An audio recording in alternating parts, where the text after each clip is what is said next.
Todd to flip. Okay. We're good to go, except Mike's not in his seat. Yeah. Good afternoon. I'd like to welcome everybody to the May 26th Oklahoma City Planning Commission meeting and ask if you have pagers or cell phones that you either turn those off or silence them now. I don't see any sign-up sheets yet. But if you are not the applicant and you're here to address us on a case, there are sign-up sheets. They're about this large. They're sitting on the table outside the chambers, and we're happy to hear from you if you would submit those to our secretary. And with that, we'll go to approval of the May 12th minutes. Move approval. Second. Okay, we have a motion and a second to approve the minutes. Cast your votes, and the minutes are approved. I abstained because I was absent last time. Okay. And Russell, continuances. We have two uncontested requests for continuance, items 17 and 18. Did anyone come down today to address us on either item 17 or 18? I'm here in regards to 17. Would you come to the microphone?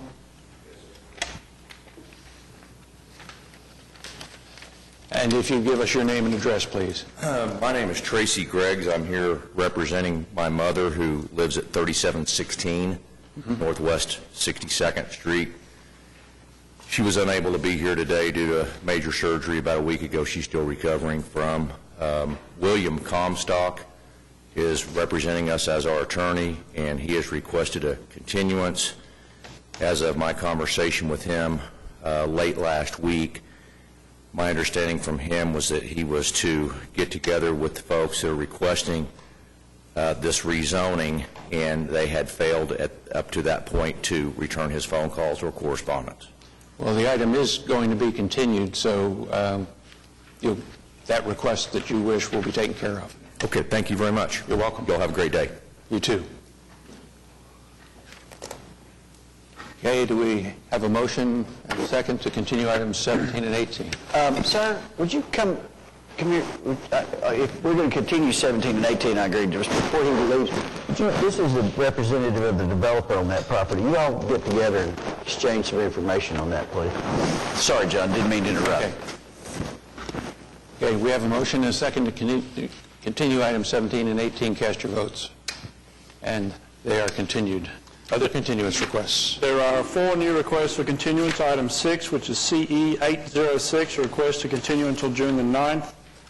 Item 9, PC 10277, a request to continue until June the 23rd. Item 10, C6282, continue until June the 23rd. Item 13, PUD 1436, to June the 9th.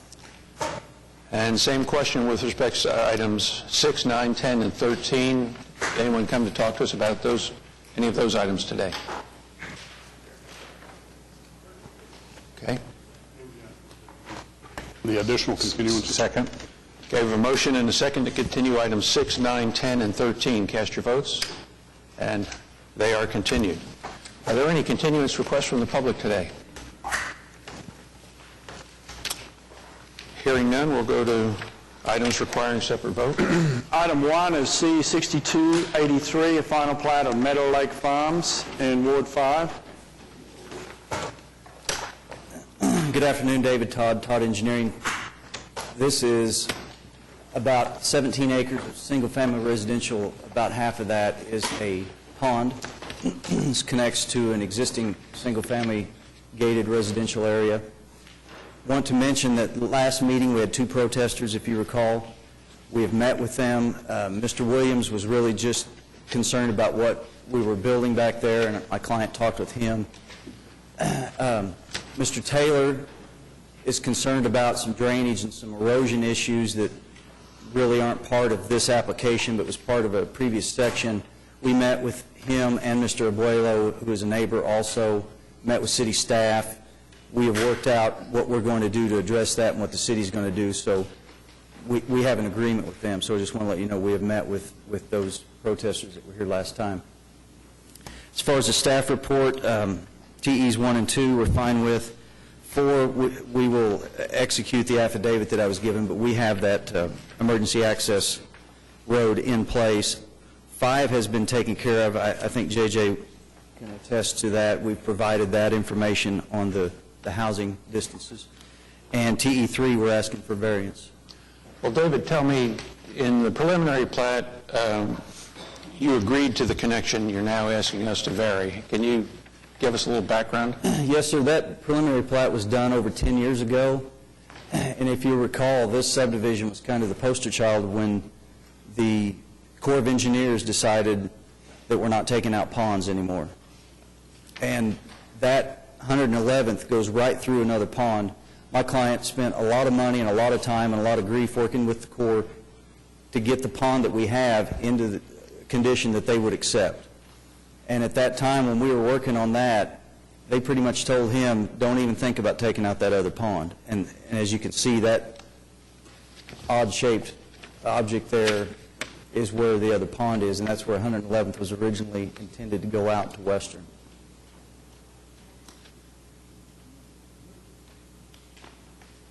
Out on the aerial that is part of our application, I see that there might be a stream and a dam where the pond is, but where 111th is, it looks like that's dirt. But the connection to 111th, it looks like that's dirt, that you're not dealing with a body of water. The concern is that you've got really a pretty significant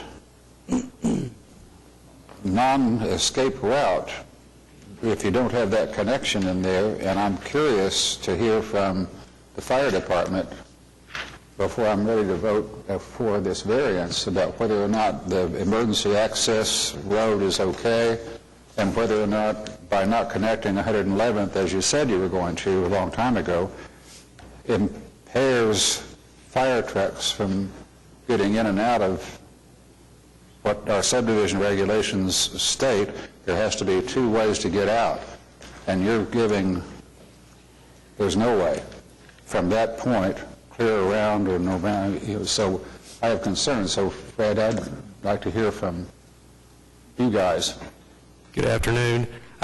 We're concerned also. We like that conductivity of the other street coming in, even if it gets to the point we have a, if you want it open, or even some kind of a gate there or something, if for an emergency gate that we have to get in with a Knox lock on there or something, but we want multiple ways in case an emergency happens, and either be an emergency medical or fire, we want to be able to get apparatus in there. And it's pretty tight the way it is right there, like basically one way in. It's also the issue of how the residents manage. With a, I mean, they're not going to use the fire gate. They're going to have a single means of ingress and egress. David, tell me again, because I'm looking at the same aerial that Commissioner Bright is, and it does appear that there is a dam or some sort of a structure at the south end of the pond. Is that correct? We're talking about the large pond. Yeah. There's a spillway right there. There's not a crossing. That is the spillway for the pond. Okay. I don't see, in my aerial, I don't see a small pond.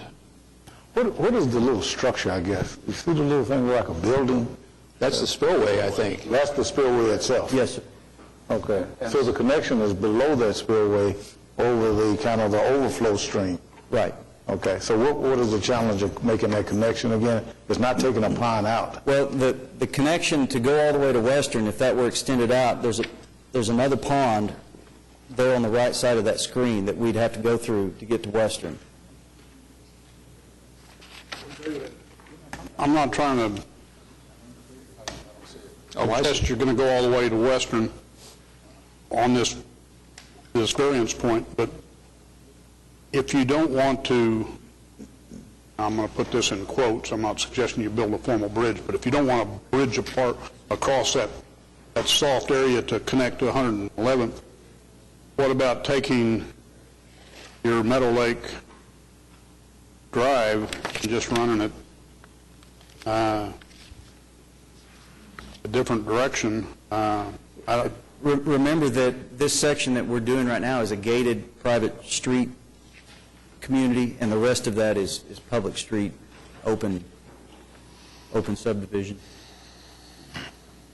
So are we talking about connecting 111th to 110th, or taking 110th all the way out to Western? Just connecting it to 110. Okay, that's what I thought. Okay. Because he referenced connecting to Western. Yeah. Right. That's right. I mean, you would then have a loop system, which was what was originally contemplated. Which one is it? I'm sorry, I'm lost on 110. We're talking about connecting Southwest 111th to Southwest 110th and eliminating a lot, Well, apparently. that's what I'm saying, is there are actually two different subdivisions. The one to the west is public streets. The one to the east is gated out there at the intersection where 107th comes in. And it's garden homes that are all private streets. Oh. You know, I'm just having a lot of difficulty with emergency vehicles getting back here. I'm just having all kinds of difficulty with that. Getting to the intersection of 110th and Meadow Lake Farms Drive, that Well, general area. getting any circulation there, as the chairman pointed out, there's basically one way in, and that's it. I'm assuming the neighborhood to the south is already built out? Yes, I sir. haven't been out to look Yes, at it. sir, it's about 30-year-old subdivision.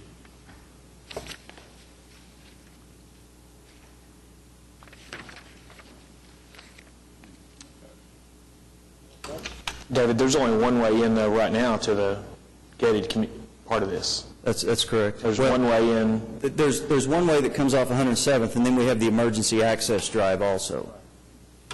Right, but there's only, even if you would have completed this section we're talking about right now as single-family residential, not the patio homes, even if you would have completed it as it is with the larger homes, the executive homes that are outside in this kind of J-shaped, even if you had completed it as that, would still only have.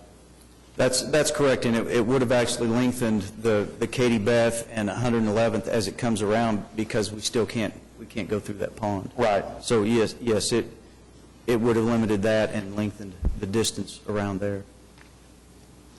In total, David, how many homes come off Southwest 107th Street if this was fully developed as you've depicted it? I don't know the number. David, on the emergency access, is that an easement that you have through another person's property, or do you own that property where that easement is going through? Yes, sir. My client lives adjacent to this, and part of that is his driveway. And this access drive connects to that through the common area right there in between those lots. And there's no way possible to convert that emergency access to an actual access and switch his drive, maybe? No, sir, because the width of it, in order to get sight triangles in there, it won't fit.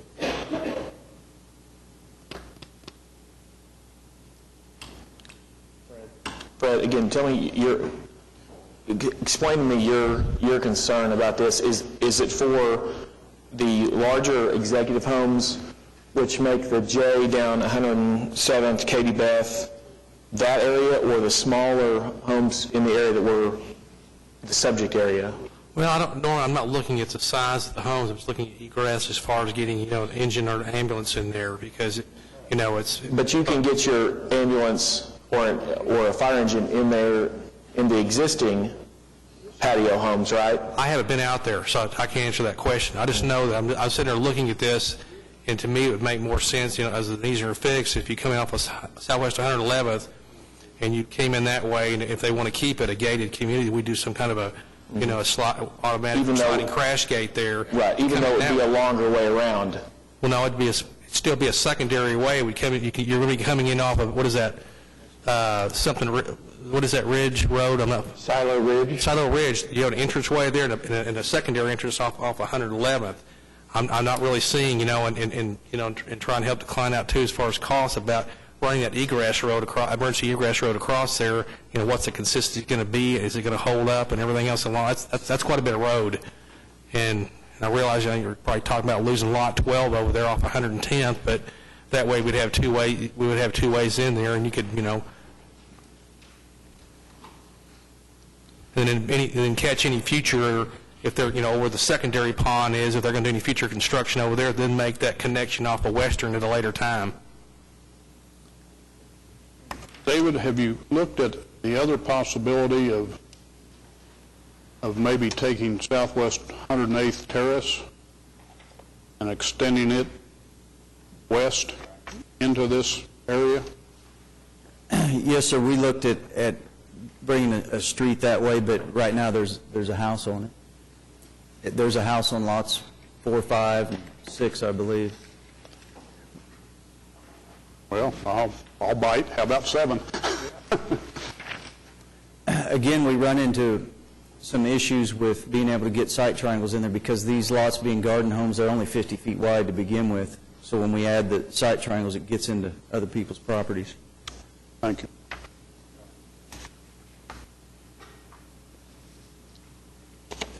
What's the distance between the patio homes?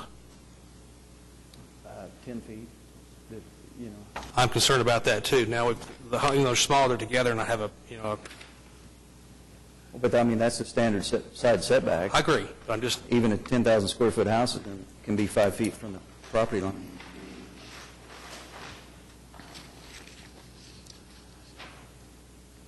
Well, Commissioners, no one has signed up. In fact, no one has signed up for any of the cases at this point.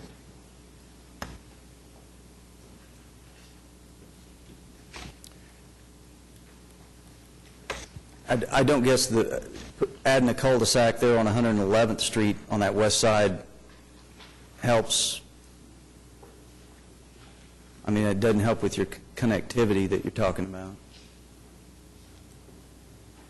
You mean cul-de-sacing it at the common area on the east end of, Oh, on the west side. well, it's on the west side, but with the east end of Southwest Yes. 111th? Yes, sir. Yeah, that doesn't...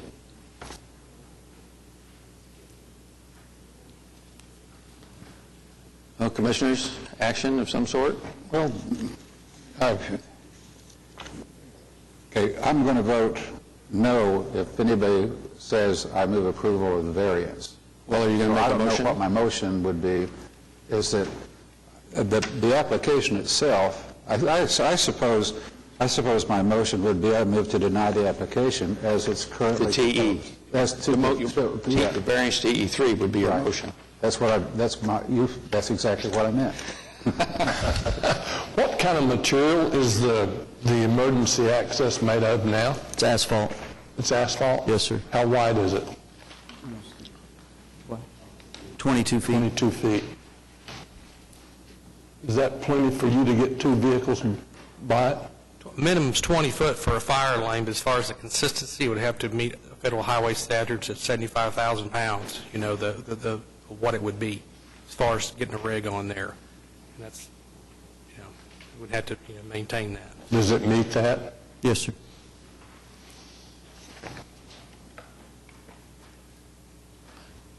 We have a motion. Is there a second?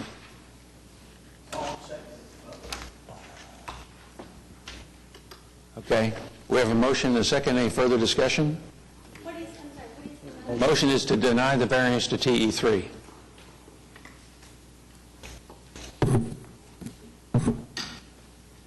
Cast your votes then. It is denied, the variance to TE3. So the variance is denied, but the application is still pending. The application's live. yes. Can we just continue this and see if we can work with the fire department and see if there's some way we can come up with something? But, you know, we've put a lot into this trying to make it work. That's fine. Yeah, but give it one last work with try. Fire department, Fred, or We'll be anybody. glad That's to what- do that, and because I didn't hear from you before, so we'll be glad to do that.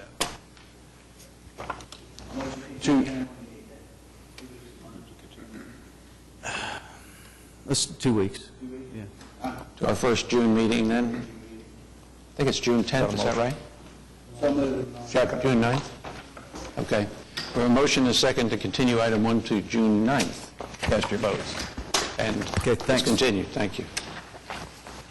Item 2 is SN 072, to consider a resolution changing the name of Phillips Avenue to Children's Avenue between Stanton L. Young Boulevard and Northeast 13th Street in Ward 7.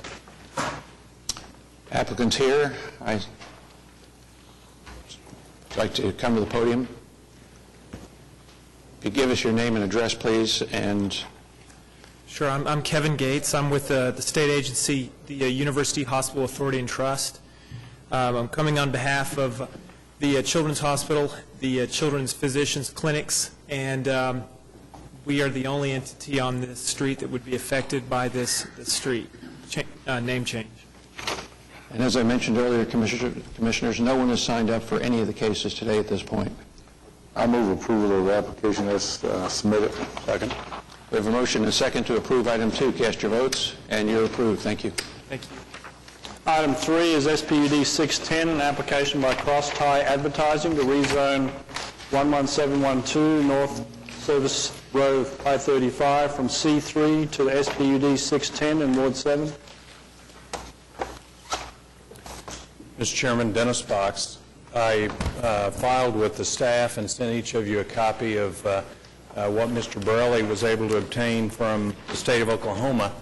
And the question last time that was on for discussion and you asked us to go get an answer to was whether there could be another sign that could be placed if you all approved our moving of this location approximately 200 feet to the south. And the answer is no. There's a sign to the north, there's an existing sign to the south, and that would prevent anybody from coming in and adding an additional sign. So we can answer or deal with whatever other issues you all might have, but that was our instructions. And so. And in my discussion with you earlier today, Dennis, the relocation of this sign would have no impact on the sign, 2 signs to the south, as you understand it? Yes, to the south, actually, there exists a PUD that does not allow for non-accessory signs, so when those are taken out, there won't be another billboard. So. Okay, that's consistent with what I've learned as well. Nick, any comment?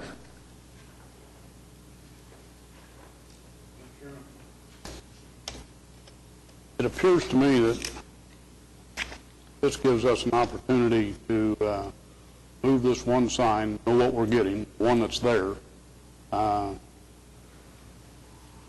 do a little equity in the meantime. We deny it. My thought is people to the north are going to come along and want a sign in there. Because there's going to be a wide expanse from the existing sign south to the one to the north. Is that where we come up with the 2,360-foot separation? Is that right? Well, I think that's somewhat debatable on whether you measure in lane footage or actual footage. This service road curves to the northeast, adds footage. You look at the ODOT picture, bear in mind they're only requiring 1,000 feet. That's why they've moved this sign back to 1,010, I'm assuming. They go on lane footage. perpendicular to the lane, in other words? That is correct.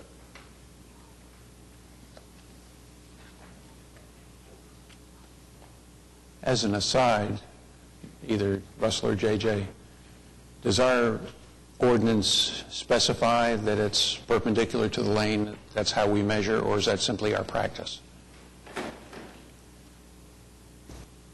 As a practice, that's how we measure for permitting, is a 90-degree angle perpendicular to the center of the traffic lanes. Consistent with ODOT's measurements. Well, I might suggest that we want to update that particular language in the ordinance so that we state that specifically and that it is a consistent technique for measuring. Any other discussion? Action? James? So if we do approve this relocation of the sign, one thing we'd like to do is make sure that no other billboard will be proposed at that other existing site or north of the sign. Is there any way we can? Well, even if they proposed it, ODOT would not approve it because it would not comply with their regulations. So this, in essence, just prevents any additional signs. It just keeps the number of signs you have now, and we take the existing sign and move it 200 feet. But there would not be another sign allowed by ODOT and/or allowed by the city. I say it wouldn't comply with our rules either. Yeah. In that case, I'm going to approve this application based on it's an existing sign being relocated and no other sign will be put up in its place or within that northern boundary or northern distance. I'm not sure we can include that latter language. It's a separate, I mean, we don't know whose property that is, so we can't control that within this motion. Well, I'll modify my motion there. Okay. Not to include that last part of the statement. All right. Second. Okay, we have a motion and a second to approve item 3 as presented to us. Cast your votes. And it's approved. Item 4 is SP 435, an application by Kiko's Autos for a special permit to operate an auto dealership in the C3 Community Commercial District at 801 Southeast 44th Street, Ward 7. If you'd come up to the microphone, please. And for the record, give us your name and address. Yes, good afternoon. My name is Mauro Casas. I'm here to translate for Francisco Mayra. Go closer to the microphone for me, if you would, so we get that clearly. Yes, good afternoon. My name is Mauro Casas. I'm here to translate for Francisco Mayra. And he understands English just for any hard questions or so. That's fine, thank you. What's on the site now? On the site right now, well... Again, the microphone, if you would. I'm sorry. Yeah. Thank you. On the site right now, he's actually working with the city, trying to get this approved as far as the bathroom for the handicap and so. So until this is resolved, it can be passed by the city as far as having this approved. Okay, so automotive sales is not occurring right now, is that correct? No. Okay.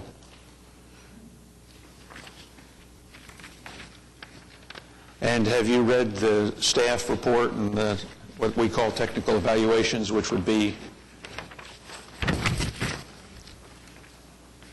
trying to figure out what page, it'd probably be the third page, it'd be page number 5, but it's the third page in your packet. Piece of paper, I should say. Talks about the requiring planting of trees, one freestanding sign only, dumpsters consolidated at that page. Have you got that page? No.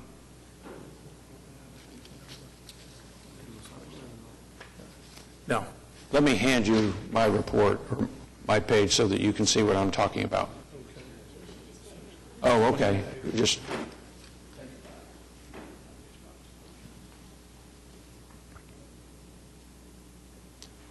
I want to be sure you understand those before we make a motion and approve your request.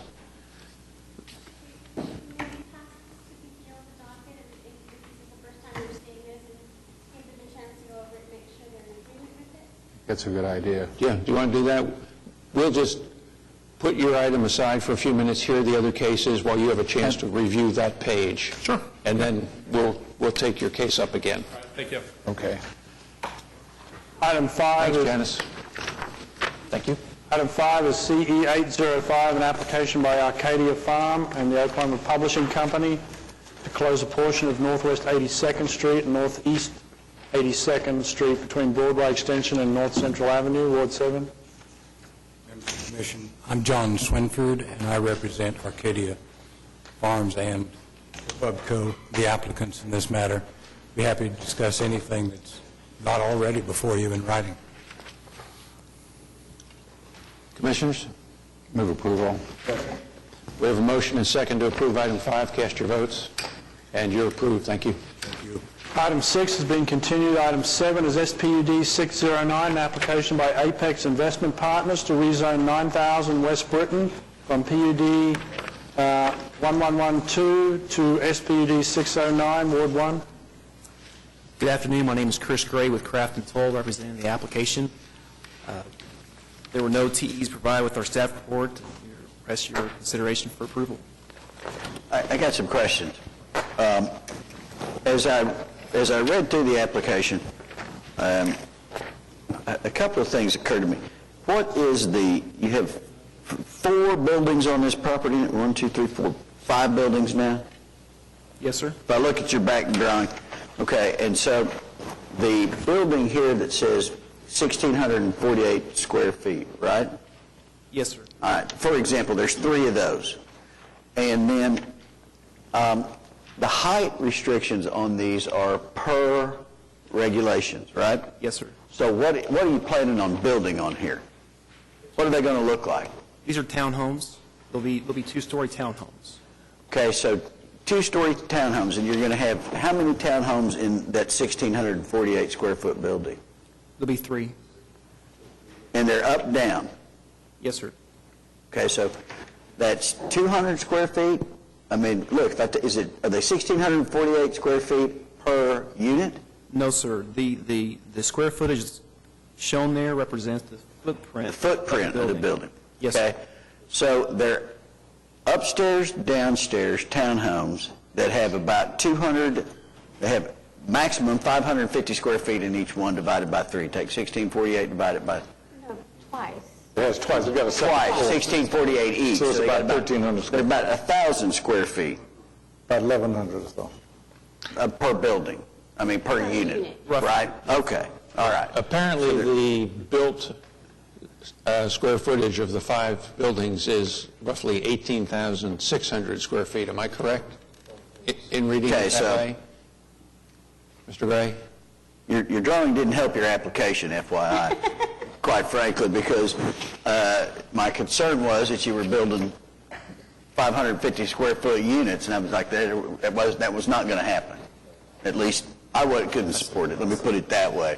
So give me a good description of exactly what you're building, downstairs and upstairs square footage, because Councilman Mars and I were visiting about this earlier, and we both expressed some considerable concerns because of perhaps our lack of clarity or my lack of clarity, I won't speak for Gary, on this particular application. So tell me what's going to go up, footage, up, down, so I have a better, more fulsome description.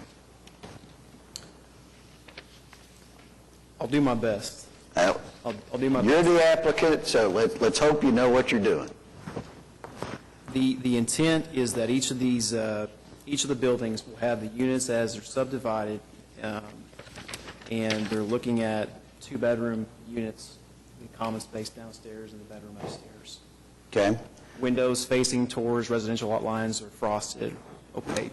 Right. Understood that. And so they're all proposed, all the buildings are proposed to be 2-story buildings. Yes, sir. And then in each 2-story building, we have an approximately 550 square foot vertical with roughly, am I right, 550 on top, 550 on bottom. Yes, sir. Okay, so they're closer to about 1,100 square feet, give or take. Yes, sir. Okay, all right. That's a little better than what I'd anticipated. And so, with respect to these, you'll have 3 down and then 4, right? Is there any kind of common area, or because it looks like you're going to have 1, 2, 3, 6,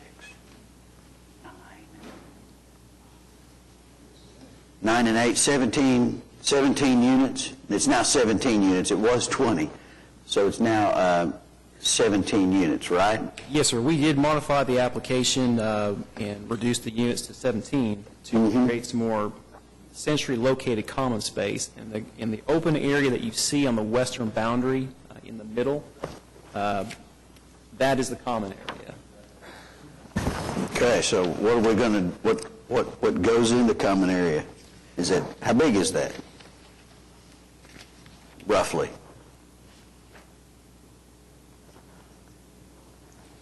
It looks like it's about as big as the building across the street across the parking lot from it. Yes, You sir. got about 2,000 square feet of common Yes, sir. area. Are there any amenities planned for that, or anything going to go in there? It'd be passive recreational area, picnic table, maybe a barbecue grill, maybe a playground. We have talked about putting in a small playground area. Go ahead, Jane. With the townhomes, what is your targeted market? The target is more of a middle class. We want to accommodate more of the younger generation that's looking for more of a downtown kind of a feel, but out in the rural area. So it's going to have more of a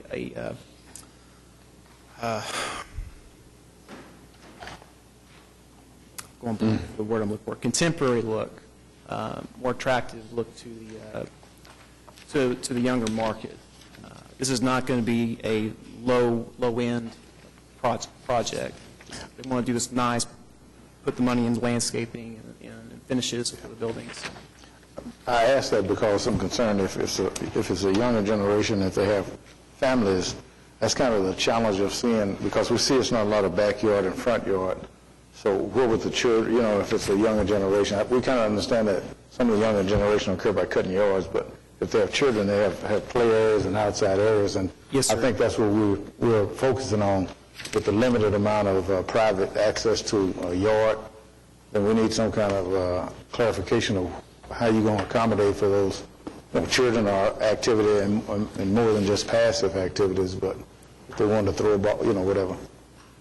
Okay, I'm unclear on what you're asking for. Well, we're asking that, what is planned for the common area for the activities of if they have children or the same similar activities that you do in your yard with the family or young, where do they are able to provide that type of activity space? That'll be in that area. And this isn't necessarily, the target is not necessarily young families, young children, although that may happen, and that's why there is an intent of doing a small playground.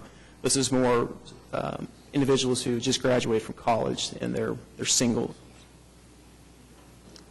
But you're not going to turn the application down if they have it. So you're saying no children allowed. I mean, I'm not going to belabor it, but I guess you can't just kind of dictate that from a planning point of view, Well, additionally, it was, as you rightly indicate, James, there's no indication of any amenities that are planned. And frankly, from looking at the diagram, you couldn't really tell that was intended as a common area, what it was intended for. And I haven't seen any of the elevations, and it may not be time for that yet. Maybe those will come in. But with this kind of density going in there, out there, I just got a concern from the application as to what it was going to appear, what was going to kind of look like, et cetera. And again, I'm just a little concerned about these common areas. Commissioner Hensley, like landscaping. Yeah. Per ordinance. I mean, that This is a little vague for me. We're not getting anything that, is a step up. I agree, and it's not necessarily one that I'm really particularly comfortable with, just as with 4 boxes on the page at an increased density on a corner that's right there by that. I'm not saying I'm necessarily against the density. I'm just saying that I don't see any. We're not getting a trade in this particular instance. Well, my question, I confirm what Commissioner Hensley is saying, is that when I read this, and I did figure it was 2 stories, and so there's really going to be more than 500 square foot, but still 1,100 square foot jammed in together with a very small common area next door to, I don't know what PUD 1112 is. I don't know have no idea what that is. Residential-based zoning? So is it single-family residence? Is that what PUD 1112 is? It's a garden-style residential. Well, so then you have an issue of 2 stories overlooking residential neighborhoods next door. I don't know what that is. There's no, what landscaping, screening, opaque windows on the side that looks over these people's yards. And secondly, I don't see any provision for sidewalks along Britton Road or County Line Road in your SPUD application. We're going to put sidewalks in? Sidewalks will be provided along the front. You know, maybe I missed it, but I didn't read it in the materials that I got. So Do you have, at this point, a site plan or elevation showing architecturally what these things are going to look like? The elevations have not yet been developed. So we may be looking at a 2-story flat roof mansard. Yeah, thing? I can't, I think we I need think to we're do a little premature work. here. Was setting this up for this type of deal without knowing what we're seeing. Yeah, I can't support the application in its present condition with this increased density and not really having a good feel for what we're looking at for the area. I think maybe we ought to step back a little bit. One other item, too. Where's your trash dumpsters? Are those the two up there in the top right-hand? Yes, sir. Those are the dumpster And you're location. expecting all these people down here to the south to go up and put their trash up in those dumpsters? Yes, sir. I think you need to redesign that a little bit also, so that, you have a little bit better access to dumpsters from those people to the south.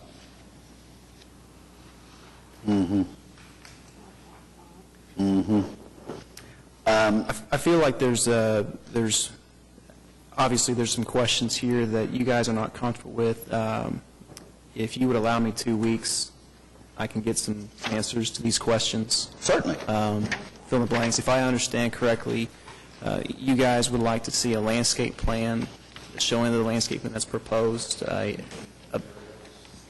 little bit of look at your elevations there, taking into account maybe Commissioner Allen's concerns about the dumpsters, and again, a little more color or flavor on exactly what the amenities are that you're planning in that. So I think elevations, at least for me, elevations, landscaping, dumpster consideration, and then the common area, what we're going to have a little sense of what's going on in there. If I may, while we're here at the table, the access that is proposed along county line is dictated by the limits of no access from Britton Road. Based off of that, we have tried to accommodate the parking layout and circulation that would be sufficient for the users as well as fire protection and for trash pickup. And we are recognizing that we're pinned in with residential to our west and to our south. We can't put dumpsters next to residential within 50 feet. And we feel that the dumpster location, given the available options, is the best fit. We do have language in the PD that will add additional landscape screening, an evergreen screening, that will prevent the dumpsters from being visible. But given the size of this development, we're only an acre. We're less than an acre. And it's our opinion that the dumpster location is reasonably close. Well, I hear you, but you kind of made my case about the density when you're putting 17 units in only under an acre. So I think the notion, Mike, of urban living at Britton and County Line Road maybe needs to be rethought. It's not a dense area. No, and it's not where young people who want urban lifestyles are going to go and seek it out, particularly with no amenities.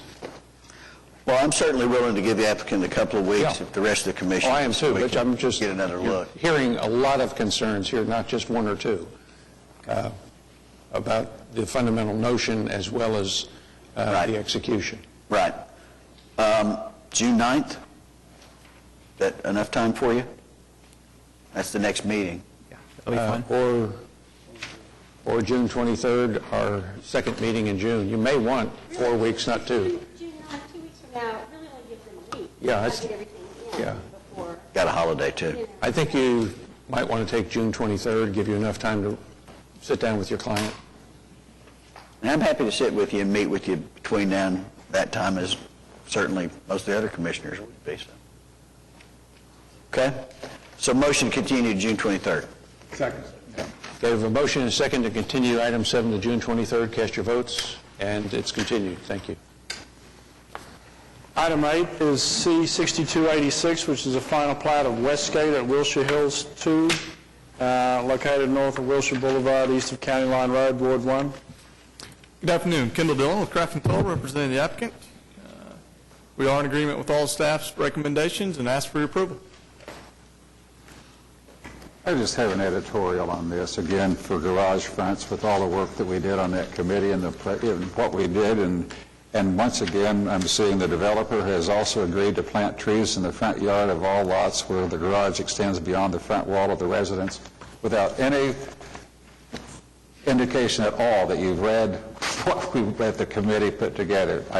I don't oppose the application, but I sure would like to see some developer come in and say, what you guys did was really good on that committee, and I'm doing the different setbacks and the different things, and I just don't see it. That's my editorial comment. I'd like to see more effort put into what it is that we put into that committee to create, I think, a really, really great number of options for developers.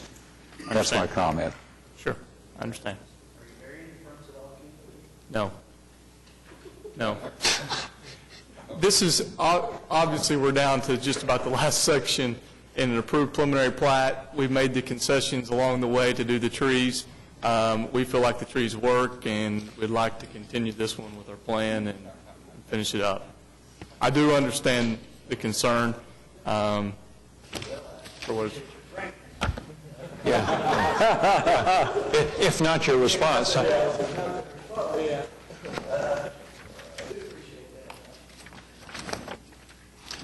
Okay, Commissioners, action. I'll move approval. I like that second. Okay, we have a motion and a second to approve item 8. Cast your votes, and you're approved. Items 9 and 10 have been continued until June the 23rd. Item 11 is PUD 1434, which is an application by Commercial Permits Express to rezone 9700 South Sunny Lane from the AA Agricultural District to PUD 1434, Ward 4.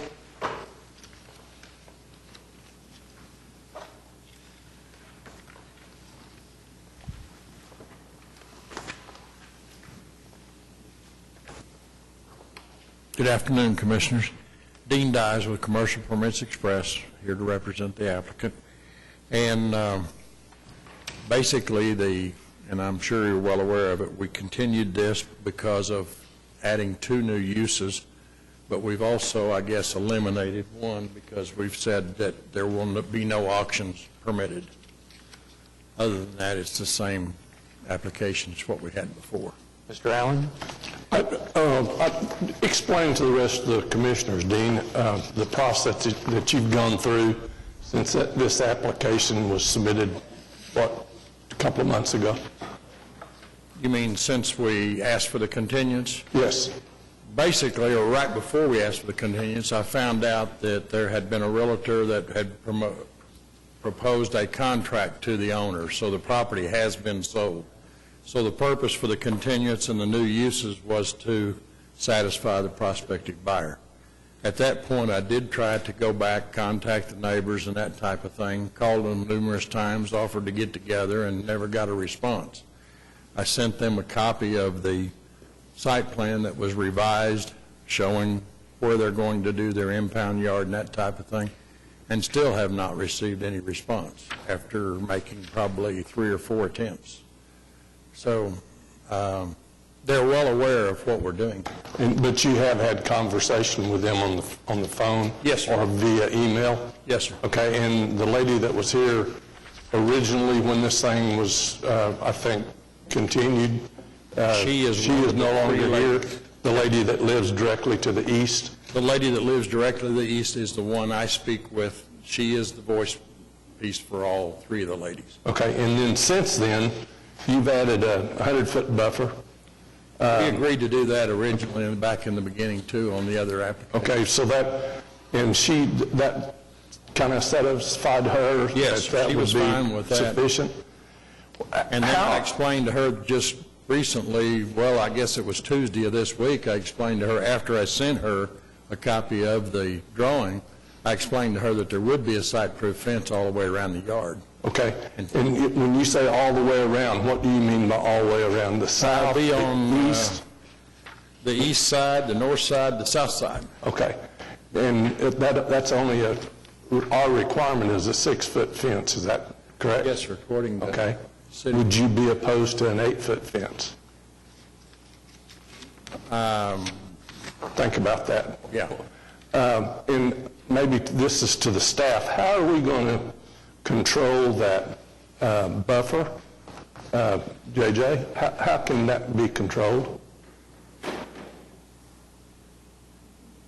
would be like any other zoning violation. If we got a complaint that they were doing something in the buffer that they shouldn't be doing, we would send an inspector out. So with that. via complaint or somebody going by and looking at it, is there a requirement to plant anything in that buffer? I think we agreed that think there because we was made it 100 foot, that we wouldn't have to put trees in. But the owner is in agreement to maintain it, keep it mowed and taken care of. Okay. Jim, there's one avenue that will check on this, and I'll check on it. Okay. Okay?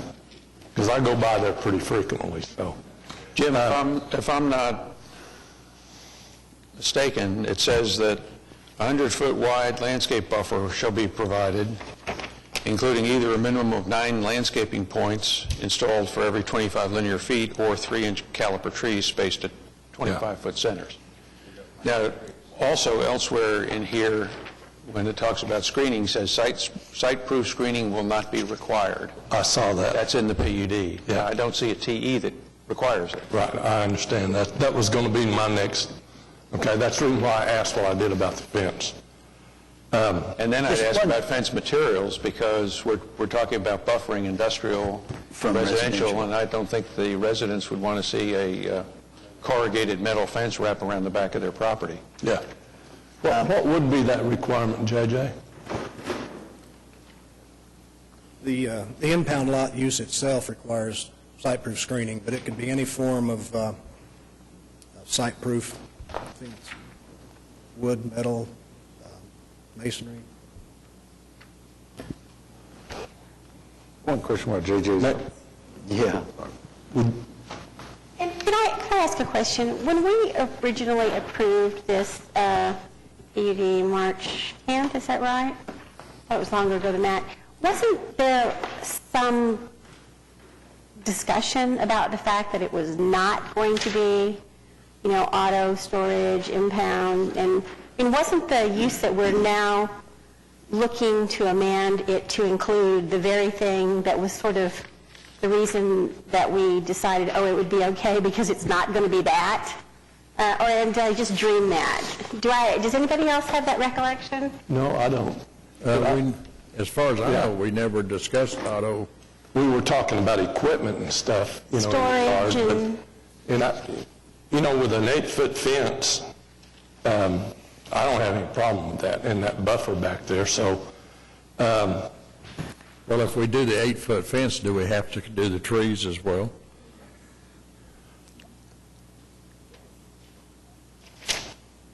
I mean, I think the whole purpose for doing the 100-foot buffer was to be far enough back so that we wouldn't, I know what the normal code is, which would state that if we're 20 foot off that fence line, then we would not only have a site-proof fence, but we would have to do the landscaping as well. So we moved it back. But there are other issues besides sight. There's noise and, smell and all that kind of stuff. The 100 feet may get you a little bit of mitigation there, but it's not, in lieu of a fence, I don't think. I don't think we want just a 100-foot weed patch. Well, it's going to have to be maintained. It's going to be maintained. So they've agreed to maintain it. What was your... What's your fence going to be constructed of? There we go. Well, the fence that they currently have right now is a combination of both metal and wood at their location they have now. Part of it's metal and part of it's wood. The front is, if I remember, the front's wood and the back is metal. It's also several hundred feet from the residences to the east right now. client. I think maybe if the east fence would be a wood fence that would be compatible to residential, and then the rest of it be metal, would that be agreeable? It can all be wood if that's what you want. They will agree to that. That'd be better. I'm a little bit concerned with all wood. Let's talk about the east fence for just a moment, location-wise. Is the location of the east fence going to be on the property line? Yes. No. Or is it going to be at the 100-foot mark? It's at the 100-foot mark. Very good. Okay. Yes, sir. Then, if it's on the 100-foot mark, then I believe Commissioner Hensley's point is well taken. There needs to be some type of landscape back there, even if it well-mowed lawn type. Right? It's provided for, Nick, in the... I understand, but we keep talking around it, and the reason for raising that was if the fence was going to be on the property line, and they were going to leave the first 100 feet inside the fence as the buffer, then frankly, I don't care so much about the landscape. Because it's fenced off in their property. But it's not. And that was the point I wanted to make. Well, we've discussed the fact that they're going to keep that maintained back there. James, you had something? Nick asked a question. My comment is about the uses. The first thing is that on the last use, 8300.17, about damaged vehicle auction, however, automobile auction will not be permitted, I would like to have deleted the very first use on that page, 8300.16, that says automotive auctions permitted, just to make sure there's no question whatsoever. And the second question I have is, you have a use of communication services antennas. I think that I asked this question last time, but is that one of those big communication towers that you can put on this, like a 80-foot monopole? Is that what that use allows? That would be a communication tower. An antenna would be like an antenna on the building for like radio dispatch of... But not one of those that would have big guy wires and those sort of things. Okay. Personal storage is also allowed. We have, personal storage units that, I think somebody, maybe it was you, Jim, back it was you when we talked about that one person about what we make personal storage units look really good. Do you need that use? You're an impound lot. I think that by, Originally, I believe when that personal storage was put, there's 3 buildings already there. Before you knew what was going to happen. So can we delete personal storage, and what about retail sales and services?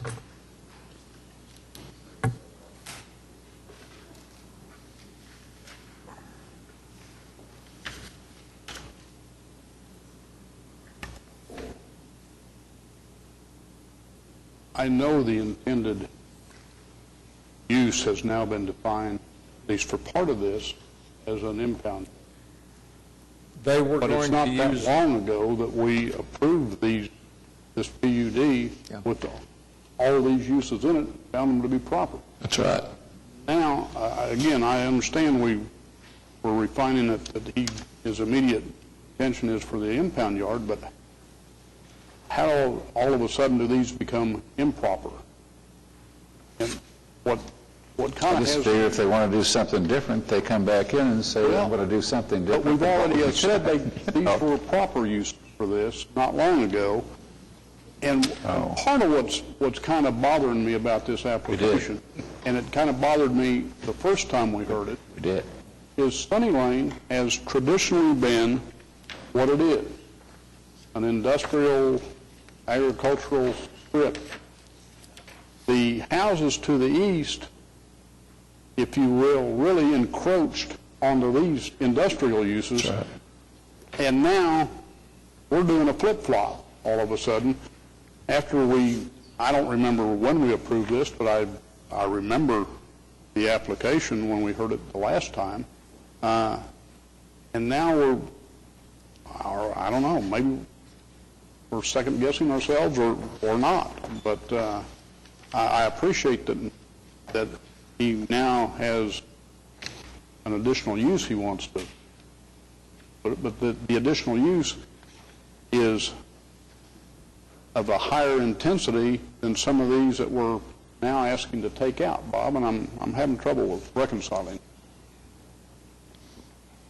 My comment is that if an applicant comes in, I'm going to do this on the property, I know what it is, and I know with all the site-proof fencing that you're going to be doing, the landscaping, protecting, and the neighbors to the east, they've built their houses even though they might not. They might have reconsidered building their houses there. But nevertheless, I voted against this the first time just because I thought it's going too far into the system. You know, but I-1, I-2 is to the north, and I noticed that from the aerial that there's an encroachment right to the north of this, that there's trailer trucks parked in a place that is zoned AA. That's that bit right there, they're not supposed to be there at the present time. Something's going to happen with that, I think you said, Dean. Yes. And probably, so my vote would be, if you would delete that one use to make sure that we have automotive auction out of there completely, just the first one.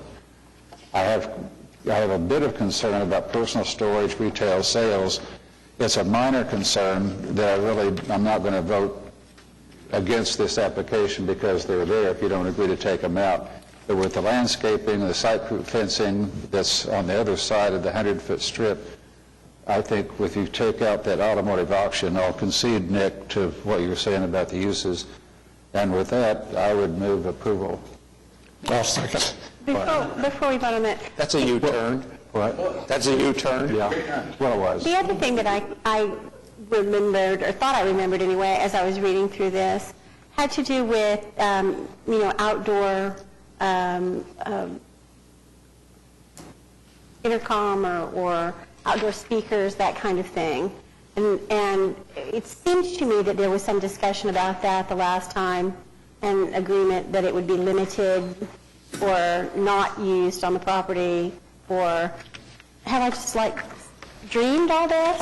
Yeah, that came up. I don't know. In all honesty, I do not recall anything about outside. There was no purpose for outside speakers even in the first go-around. No, that's not correct, Dean, because when we talked about the auction option, the discussion was we didn't want auctioneers broadcasting over a loudspeaker system, and that was before we talked about taking the auction out. So it was discussed. The time before, we didn't even talk about auction, period. I mean, auction was never brought up. That's the only one I wasn't here the last time you talked about it. With what Mr. Bright said, I mean, that first item up there where it says 8316 automotive auction, we can strike that out of there, and I agree with that. As far as the personal storage that someone mentioned earlier, I did hear the proposed buyer state that one of those three buildings that's currently there right now will be used for storage, but, I mean, he's not going to build a new building for storage. He's just going to use one of the old buildings that's there, inside storage, I mean, not outside. And so are you in agreement that there will not be any outdoor intercom or speakers? As far as I know, there will not be. What I'm asking you is, are you willing to write that into the PUD? I would at least like to talk to him about that one. Well, I think maybe you should. I have one other question about lighting. We're not going to have an auction, so I wouldn't think there would be a need for it, but... Most dealerships don't have auctions either, Dean, and they've got loud outdoor intercom. So, that's the point that we're making. Whether you're having an auction or not, doesn't necessarily, the two are not necessarily linked together. You can have an outdoor intercom speaker without having an auction. So. Right. It can be very, very loud and carry a long way, so. I agree. I mean, I agree. That's deleted, but my question is about lighting. Is this lot going to be lit 24 hours a day? We discussed lighting, and they said they would make sure that no lighting went over into the area surrounding this, it would strictly be on their property and shielded where it wouldn't affect any adjacent property. Because I don't know what, Chapter 59, Article 12, I don't know what that means. I don't know if it's shielded. I have no idea what lighting, because I assume this would be lit all night long. Those are the new appearance standards for lighting that you recently approved, and it talks about foot candles at the property line and shields and shades. And that's all covered by the ordinance? Includes all that. Okay. All right. Bob, I'm going to second your motion. I'm going to make a comment. I'm going to give those two ladies, the ones to the east, I'm going to personally call them and give them my cell phone number. And the first one that calls me and says that 100-foot buffer's not being maintained, guess who I'm going to call, okay? And I will do that, okay? That's why I make Commissioner Allen the honorary enforcement officer of the city. Mr. Hold it. Yeah, we've got a couple more issues to deal with on this case before I think we vote on it. Mr. Chairman, Yes, did we settle on the speaker issue? And I want to ask Dean a question about that. If there's no auction, what perceivable use of speakers outside do you think you would have there? Sir, I don't know.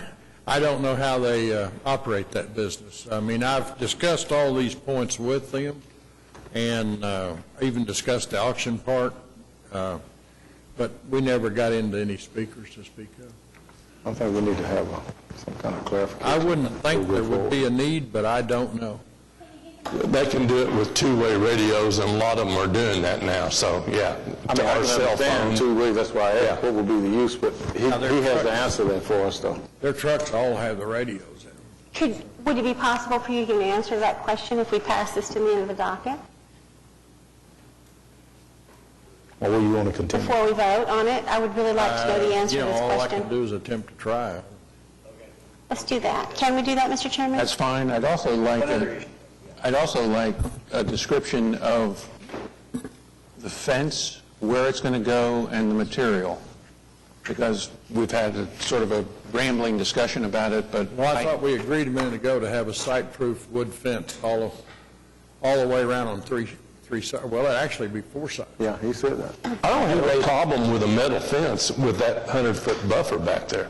As long as the metal fence looks good. Is maintained. Yeah. And we've got a requirement for planting and maintaining that 100-foot buffer. It's in the PUD language. Okay. So I just want to be clear, I don't know that Dean understands that to be the case. I don't, in other words, if you plant the fence, you do the fence at 100 feet, what we're saying is, if you do, that we want it, in addition to the fence, we want landscaping along that east side. Right, Jimmy? Well, I don't necessarily want, when you start putting trees and stuff like that, then they're going to have some way to irrigate them, and try to maintain those things. If they keep the grass mowed, to keep it down to the city ordinance, I wouldn't have any problem with that. And I will do some checking on it. But if it's not going to be landscaped, then a metal fence is not going to be, all right. The people that's directly to the east of there, we commented on that, and they didn't want any type of water runoff back there at all. So, if you have trees planted back there, you're going to have to maintain them. And, they agreed to maintain as far as keeping it mowed and keeping it cleaned and all that, but... Mr. Chairman, two questions. Yes, James. One concerning the fence. Jim, are you clear it's going to be 6 or 8 feet? What are you asking for? Are you still asking for a 6? It's 8 foot. That's what my He understands that as 8-foot fence. And then two, didn't the PUD talk about what they had to do landscaping-wise required in the PUD? So can we just leave it that whatever the PUD requires in the application? Jim, are you saying 8 foot on the east, the back fence? All the way around. Yes. Okay. You okay with that, Dean? That's another one I'm going to check on. We might need to you check, but then also the other question about, we already have provisions in the PUD with his application that speaks to landscape, so if he just meet that and he agrees to that, then it takes care of what it takes care of. Yeah, it's his PUD. It's his PUD. He wrote the PUD saying what he was going to do in there. Right, okay. Not us. Dean, I would not have a problem with an 8-foot fence across the back with it tapered to a 6, say about 10-foot taper to a 6-foot fence on the south side and the north side. Could you go ahead and do that? Yep, I can do that right now. Okay, I wouldn't have a problem with that then. That'll help cut down noise and stuff to that residence. 8 foot on the east and 6 on the north and the south taper. With a taper of about 10 foot. Okay. Well, I guess you'll make a phone call and we'll I can do that. visit again. Okay. All right.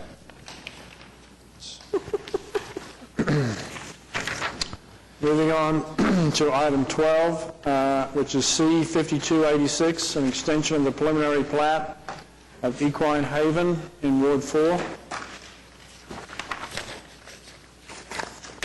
Thank you. I'm Ron Wynn with Wynn Engineering, and I'm representing the applicant, and his wishes is to continue this preliminary plat without any further instructions. However, we continue the council meeting here a week, or the commission meeting here a week, so that Mr. Allen could comment on the extension of this preliminary plat. However, I would like to re-enumerate that the owner would like to have this continuance for the preliminary plat without any further restrictions added. And I'll answer any question you might have. I'm not sure I understood that. This had to do with... Well, one thing I asked for was, I asked him early on to commit to fire suppression. And I know the applicant was a little bit concerned with that because of cost, but we've now established pretty much a cost of somewhere between $1 and $1.50 or $1.20 a foot to do fire suppression. We've actually got that at the corner of 59th and Choctaw Road, and they've got several houses that they've got built that's what they've paid, and that can be verified by the fire department. And that was my only concern, is that we go ahead and commit to fire suppression on this plat. As I told Jim, as an engineer, one of our primary objectives, of course, is public safety, and that certainly would be a factor in considering a fire suppression system in each residence. However, each house there's some things that has to happen before that can be effective, and one of the things, these are all individual wells, and in order for the fire suppression system to work, you either have to put in storage tanks at each house, and I don't think they did that there at 59th, or you're going to have a separate supply of power in order to drive that well pump to provide water to the house. So we didn't really have a good solution, or I didn't have a good answer for that when the owner and I talked about it. So that's another one of the things he'd like to point out to the board here, or the commission here. I think there's your concern, but maybe you can help us out with that. Yes, sir. Address both those issues. Both of those are incorrect. You don't have to have supplementary power. You don't have to have a storage tank. They work right off your existing well. And as we've done those homes out there, some of those, they have low flow heads now that take a smaller water supply. And I think at most of the homes, the other place out there, they made the well big enough to supply the lawn sprinkler system. It will supply the sprinkler system in the house, but just want to but it's a misnomer. You don't need a secondary or a supply for the water, and you don't need any kind of special supply for the house, as far as electrical or a generator or something like that nature. That's why we keep the cost to $1.20 to $1.35 a square foot. If a fire breaks out, though, in the house at the power panels, and it kills all the power, then you don't have any water. Well, sir, you're in an area that doesn't have water for fire protection. That's the reason why you're going to. That's one of the things you can put in for fire protection. The system will have some charge on it already, and there to start it out. And I agree, if it's not, if the well's not running, it may not. Now we have done some other places. They have done. If a fire was to occur in a house in the wall or something like that, it killed the power, they might have a separate breaker or something, for the well out there. It doesn't shut it off, and that's not a big expense item. bottom line is, once again, you're in an area that doesn't have water for fire protection. This is one of the three things one of the three items you could choose to do where we don't, because we can't carry enough water. Well, I don't want to design the system while we're standing here, but I do want to ask the question. There is a supplementary fire water supply in the neighborhood? No, there's not. That's the reason why That's the reason one of the things. Yes, Okay, sir. that's good. Well, I looked at, was it Chief Bryant that did a report here about 2 or 3 years ago about the location of fire stations and that sort of thing. And there is a fire station out there. They call it Station 36. Is that now that's at the corner of Peebly Road, or right at Peebly Road and 104th Street, and we're located at about 113th and Choctaw Road, which is about 3.5 miles, I believe, from apart. So we're looking at a fairly close response time, and they do have tanker trucks there, and to provide the response. This is another one of our arguments, Jim. I mean, I wanted to get these across too before we ruled on this. But well, let me clarify that. Yes, okay. you're correct. There's an engine, there's a tanker, and there's a brush pumper out there. The combined water capacity of all three of that apparatus is about 3,200 gallons. A fire of any magnitude that takes place out there, and this is just straight out from National Fire Protection Association, we're going to need about 1,500 gallons a minute to suppress that fire. I agree. So you can do that math pretty fast. The water's gone in 2 minutes. Right. Okay. Thank you. Well, that was our arguments for not providing it, and and the owner, of course, if you're not inclined to give us a continuance based on the existing conditions, then he would reluctantly agree, but he don't want to be contentious about it. So. I don't mind, doing another continuance, but there's no way we can force you to do that. I think he needs to know that for the amount that was expressed there a while ago, that you can put fire suppression. And if you'll talk to those gentlemen that did the subdivision at 59th and Choctaw Road, they will tell you that is a fantastic marketing tool. Right. From the insurance standpoint and just for personal protection. Right. Yeah. I agree. Fred, I agree with you. I was going to say the same thing Commissioner Allen did, which is, to me, it's a selling point if you've got fire suppression in a house that I'm buying, because I know I'm in an area where the fire department's equipment and response is not going to put out a major fire. But there's also the insurance saving, and I've heard Fred talk about it before, and if you would, you've had personal experience with your own insurance in your own home. Yes, sir. I live in the city limits. I have a hydrant one house down from me, and Fire Station 3 is less than 3/4 mile. I chose, when I built my house 8 years ago, I sprinkled it, and right now I'm getting about a 16% break with the monitored fire and burn system and my sprinkler system, about a 16% reduction. I more than paid for the system in probably less than a year and a half. Right. Thank you. We're looking at an additional, for the continuation of the planned unit development, the preliminary plat, we're looking at about 13 lots, additional lots. Right now, the final plat has been done on half of this already. Matter of fact, you don't have that up there, but that first phase has already been finalized out. Just the second phase is not, we still have the preliminary plat that's expiring and giving us a deadline. So we already have a final plat approved without that condition for about 12 lots, and we're going to add another 13 or so lots to it. So I think it's somewhat surprising that you push back so hard in light of what the fire department's enthusiastic recommendation is of this system that does not, and has been proven not to cost an arm and a leg. It's only, as Commissioner Yokel said, it's a marketing tool. What you have, and all the data that was collected over what the committee met for a year or longer about sprinkler systems and what they do and how much that helps the fire department put out a fire, that the pushback of that is really surprising to me when you are a substantial distance, maybe not within the 5 miles or whatever it is, from a fire station that has only limited capacity to put out a fire, and you're pushing back on that. It's surprising to me. I just don't the world has bypassed that particular issue, that it's going to cost, quote, too much to do. And I, would really like to see more of a statement of, well, sure, let's do that. That's my comment. We put a great deal of emphasis on response time. And response time is important. I won't downplay that. But everything we've ever received from the fire department talks about fire flow. Fire flow is simply water. They have to have it. They don't have it out here. And this is a hollow discussion. Without fire flow, it doesn't make sense.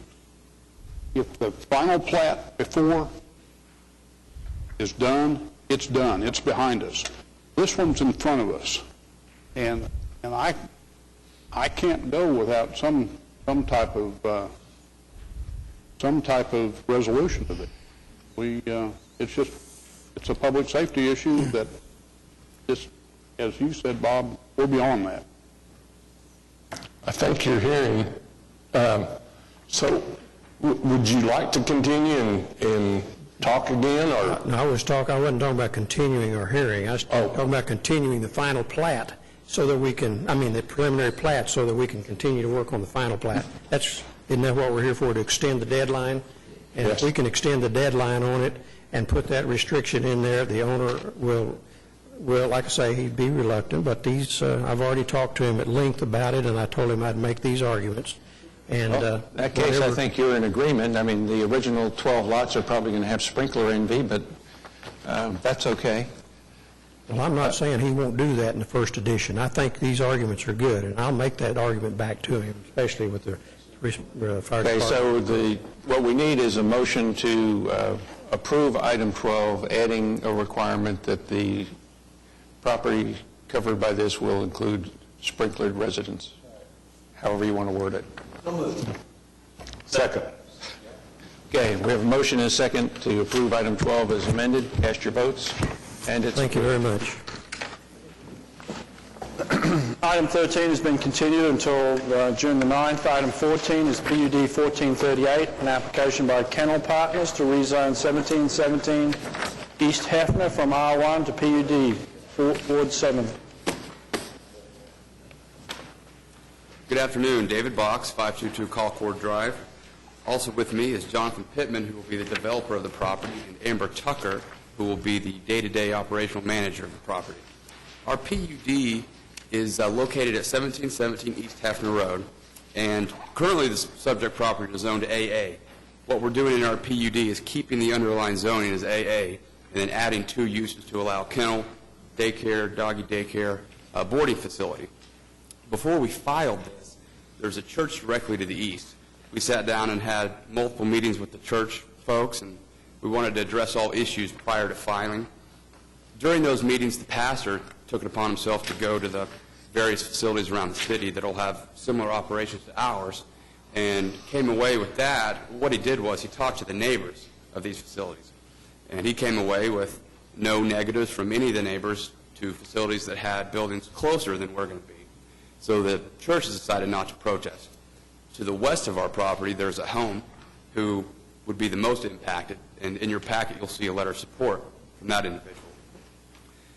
There were 2 individuals that sent protests in that addressed some similar issues, 3 main issues. One being drainage. These properties slope to the north, and one of the neighbors was concerned that waste from the animals would run off into his pond. But as I said, the property is currently zoned AA and could have livestock, cattle, horses, with no controls for the waste to run off. With our facility, all the dogs and cats that are inside, the waste will be captured by our septic system. When they're outside, I was asking Amber earlier, the vet techs will actually, if animals use the restroom, they will pick it up right then. Or at the end of the day, they will make sure that all that is picked up. One of the other issues was noise. We are several hundred feet away from any structure. Also, in our church meetings, what we've agreed to do is curtail our hours so that we will never have a dog outside when the church is having any service. So when the dogs are inside and enclosed and they're several hundred feet away, the noise no longer becomes an issue. And I think that was satisfactory to the church. Otherwise, I think they probably would have submitted a protest. One of the other protests talks about this being a residential area. Our site sits on 10 acres. This aerial, the yellow portion, is where we are. And we feel that this is a rural area.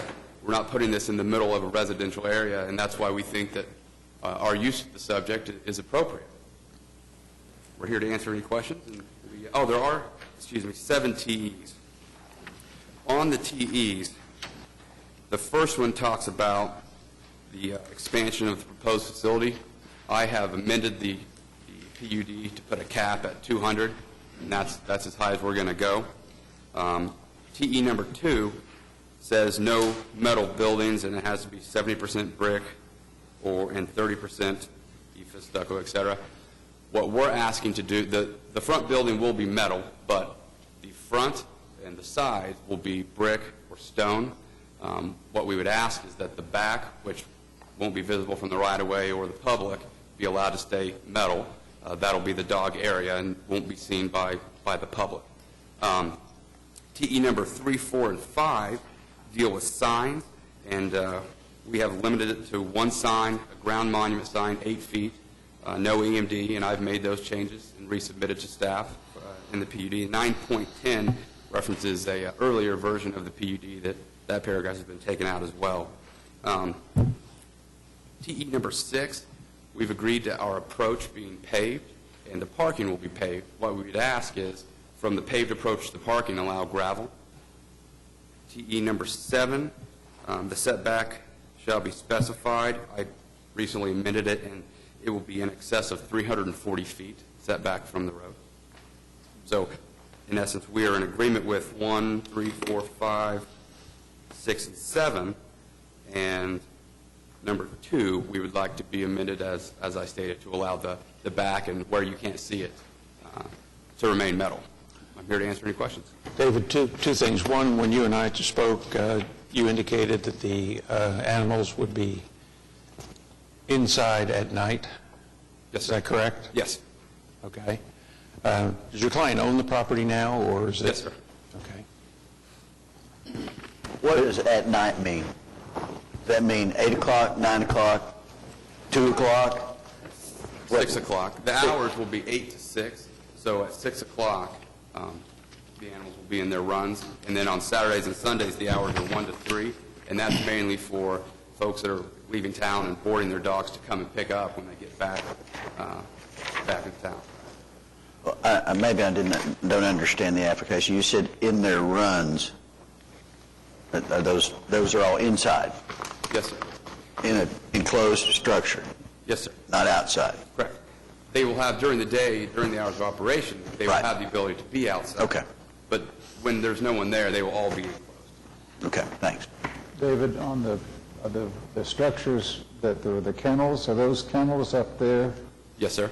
And then, but the dogs aren't going to be confined to kennels the whole time, I assume. Aren't there free-running places that you go to, and where is that? Where does that occur? This is Amber Tucker. I'll let her. Okay. Dogs have to run and play and... Yes, we're... Pull the microphone down, and then we can get a good recording. Thanks. So where does that occur? Amber Tucker. Thank you. We plan on having small area, the dogs will have indoor-outdoor kennels during the day, which they'll be able to go in and out. We also have small little yards for them to play, and then there'll also be a large area for them to play with as well. And that's all fenced around, everything's yes. fenced and And then secured. there's also a large daycare area of free-running dogs. And once they run and play and all this at 6 o'clock or whatever it is, you bring them back in and everybody goes night-night. Closed in at night. Okay. So, just one, I'm sorry, Nick, excuse me, but this is to Bob's point. So those things that basically look like parking spaces there, those are the kennels? Yes, sir. And those are covered? Those are all indoor? Yes, sir. Okay, well, I got it. Those are all indoor. All right, because the drawing does not necessarily seem to depict that to me, but that gives me greater comfort. Well, first let me ask this question. Yes. This layout looks strikingly similar to the Lucky Dog Lodge. Yes. Is it basically a copy of that? It is not a copy. We are having larger indoor-outdoor runs. We want our dogs to have a more play area. Conceptually, Conceptually, and so the two kennel buildings there, they have the capacity, part of that lets them outside there's an outside run attached to the building part. So it's not all in the building, Mike. But what they do is they bring them in and they shut each door. Yes. Yeah. Correct, and then part of that, at 6, the ability for the dog to get outside is no longer. Right. They close the door. But during the day, they can go inside and out. But then at 6, they're tired and they need to take a nap. Will there be a veterinarian function here as well, or is this strictly doggy daycare and doggy hotel? doggy hotel, no veterinary at this time. Okay. I'm sorry. Okay. The two concerns that I have about the operation of a facility like this have to do with damage to the groundwater, if you will, or runoff, people to the north. I mean, I can see that that would be a real concern.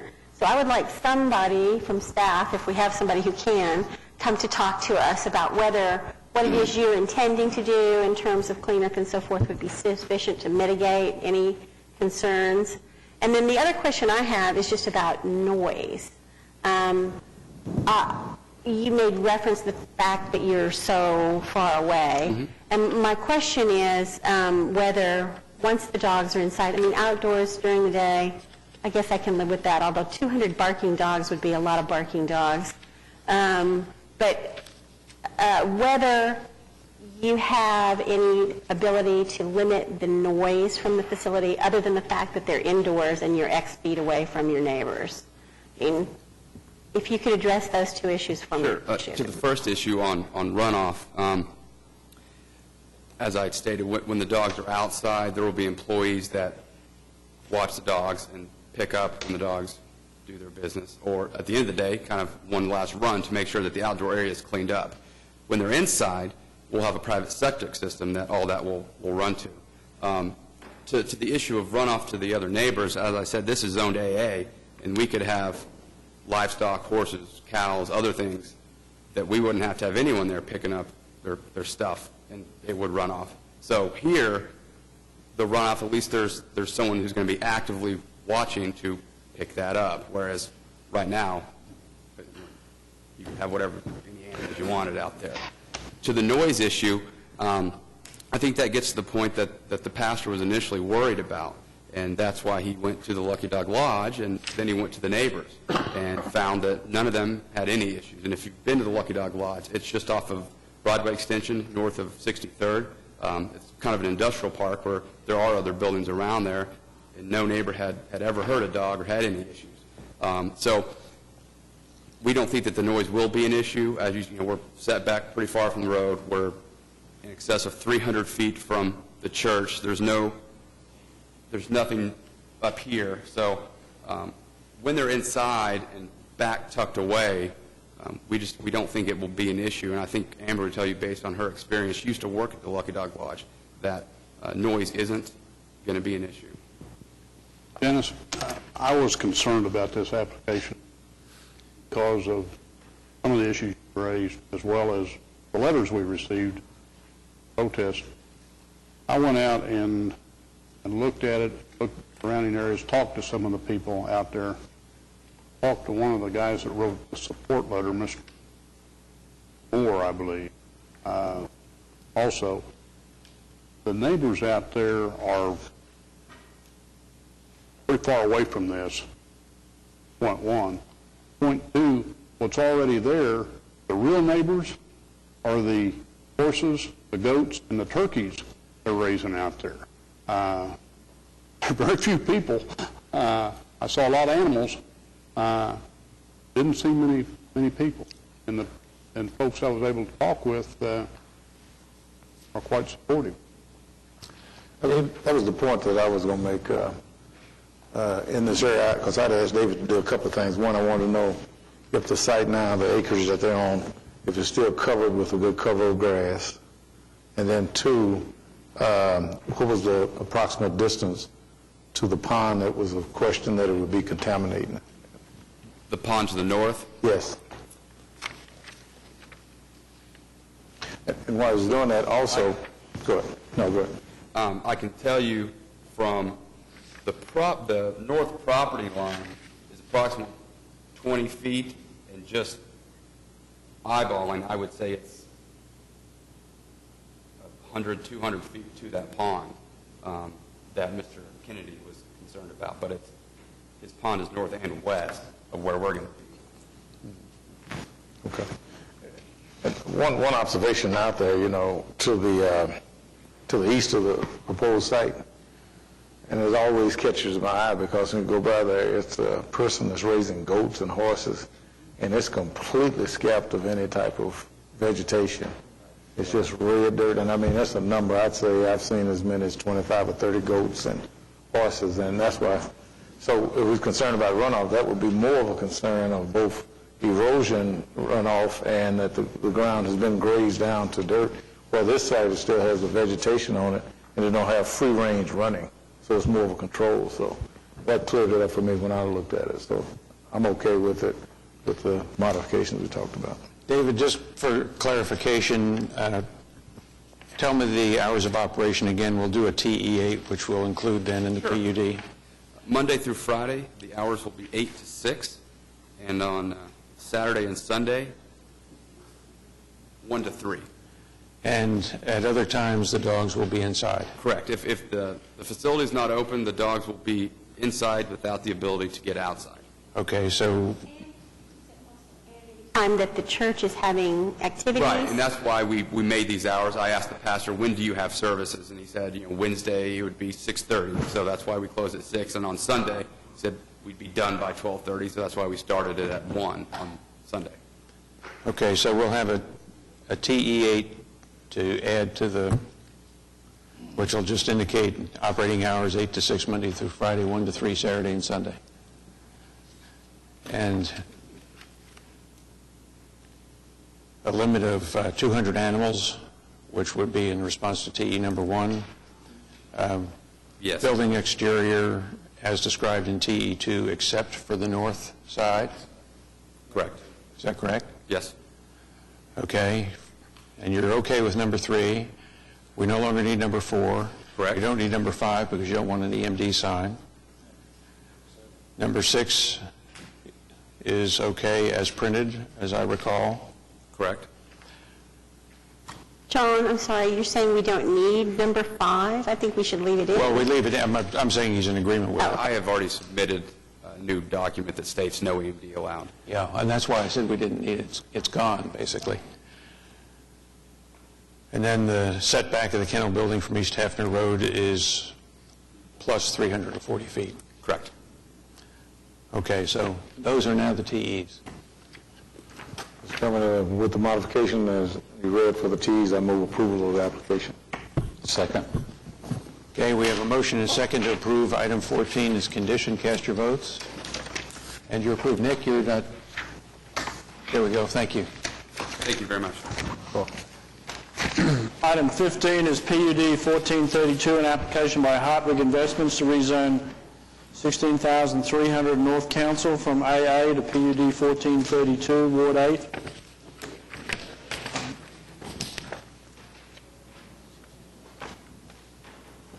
Members of the Commission, Dennis Fox. That's kind of a hard act to follow, but I'll try. With regard to our application, my client owns hundreds of acres in this area, and I've got an aerial that I think will do a good job of showing you the area in question. Mr. Hartwig has a substantial wholesale nursery operation that extends from Rockwell all the way over to Council. And you can see, and I'll pass this around starting with Mr. Hensley, you can see that with regard to the property, and the property in question is here. The corner's already zoned 5 acres. What we're trying to do is come in and wrap around that so we can provide for some additional commercial and moderate, what I'm going to call service uses, plumbers, electricians, that kind of thing. If you'll notice this big square right here, that's probably the biggest power station you're going to see anywhere in Oklahoma City. And this power station takes the what's called the wind speed line that runs from Oklahoma City to Woodward, and it hooks in for Oklahoma City at that location. So as you look at this, you're going to see that there are a number of lines coming into it, and of course there are a number of lines going out in all directions. Mr. Hartwig also owns this. That's a development that he has done for his family.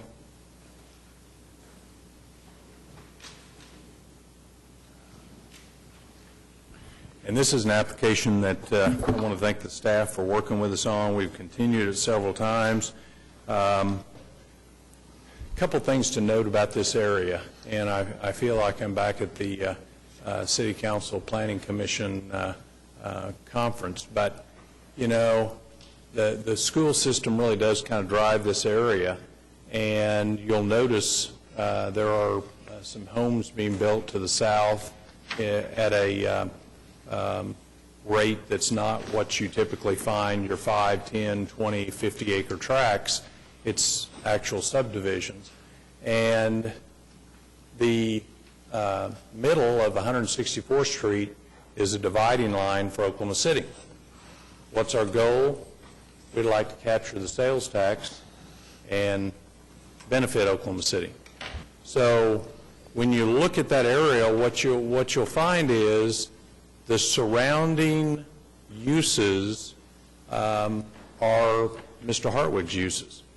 And he will tell you that probably the most important uses on the property he has out here are the trees, and those will remain. Now, the staff has made a very good point and put in their TEs that if the property changes hands or the use changes, then we should be required to come in and provide for screening. We have no problem with that. In fact, if you'll look at the TEs, we can agree with 1, 2, 3. On TE4, I have coordinated with the staff, and we're okay on 4, except for on convenience sales and personal services. We'd like to be able to do that on the frontage, whether it be Council or 164th. The other uses we'll take out.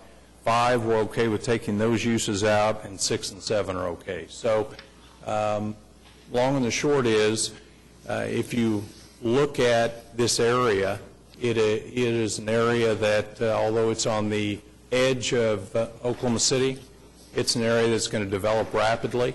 It's an area that has a school system that's going to drive it, and it's kind of a rough area and a challenging area to develop, but we think that this corner will provide a hub and a cornerstone for the future residential that's going to come. Dennis, a question. PUD 240, which is just to the west, has a C3 component, which I'm going to assume is the hard corner. Yes. Do you know how large that C3 tract is in PUD 240? I believe it's 11 acres. Yeah. I guess my question is there some analysis to suggest that there's some market demand right now? Because that's been sitting there undeveloped as C3 for quite a while. We'd all of a sudden have 25 acres of C3 on 2 corners. I'm not saying that that's not a great idea when the area is developed and maybe we capture a lot of sales tax from across the city line. Yeah. But that strikes me as a lot of prospective 25, prospective C3 when 240's been sitting there so long and nothing's happened. Well, I think the answer to it is my client would like to get ahead of the game and make sure that he plans for the future residential development that's going to occur, and you can see it in the aerial down to the south and west. I was surprised at all the development that took place at Rockwell in 164th, which is also a corner that he owns, and you now have a gas station and you have some limited industrial uses. So I can't predict when development will occur, but it'll be sooner rather than later based on the school system would be my prediction. My comment is the same as Commissioner Yokel's, is that this would entail 15 acres of C3 on this corner, with the 5 acres that already are there and the 10 acres that are in the L-shaped area. I didn't know where the delineation is between Tract 1 and Tract 2. That wasn't on our application. I don't know if Tract 1 goes clear to the east boundary or Tract 2 goes clear to the south boundary. I don't... Well, let's look at it. But I don't know where it stops. They wrap. But there's different uses for Tract 1, Tract 2. Right. Right. No, I understand. Yeah, but there's so where does Tract 1 end? Because Tract 1 you can not have convenience sale. I mean, well, you can have drive-through windows, fast food. Yeah. On the inside. Oh, is that what that is? So the outside is Tract 1. Right. And Tract 2 is the inside. Right. Is that correct? That's correct. That's the way it works. Then here's my question. Then why I would be more comfortable if you would say Tract 2, which is C3, that would be half of the 10 acres. Is that right? Roughly? Yeah, roughly. Yes. More comfortable if Tract 2 is C3, but Tract 1 is rezoned O2. Well, because the uses that you have that you've listed in Tract 1 are relatively compatible with an O2 type of activity. I don't want 15 acres of C3. And you're not getting that in this PUD. But your point maybe is answered in the staff report when they deal with the uses allowed, both in Tract 1 and 2. And if you go to page 2, what you're going to find is the staff lists the kinds of uses that we can have in Tract 1 and Tract 2. Mm-hmm. So start with Tract 1, and you start with the office uses you talked about.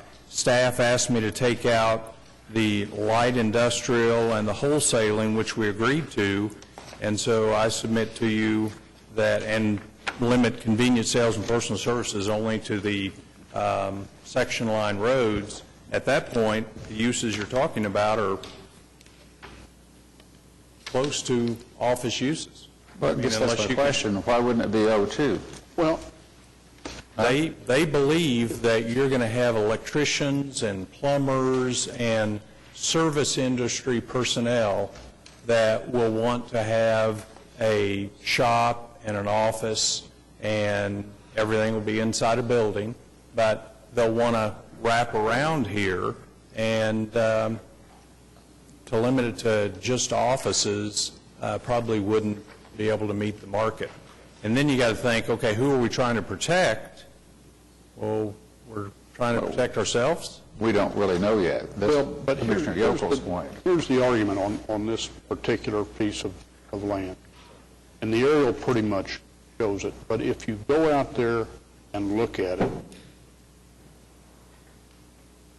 conceptually think about this area in this application and say, okay, what am I going to build here? Look at the section. We've got the commercial and industrial stuff down there. We've got the power station. We've got hard commercial on the corner. Am I going to put residential around this? No. If I make it straight O2, am I going going to require an office park be, only an office park be built here. He has a concept that has worked down here, has worked in a couple of other places, worked out very well. And if you look at the site, I can't see how this is inappropriate for this site. The staff has worked with them and stepped down the uses. It's kind of like the letter we had on the last application where the guy sends it in and he says, you know, let freedom ring. What do you want? This seems to me, especially if you go out there and look at the site, and well, look at the aerial. I mean, look at the dirt that's involved here.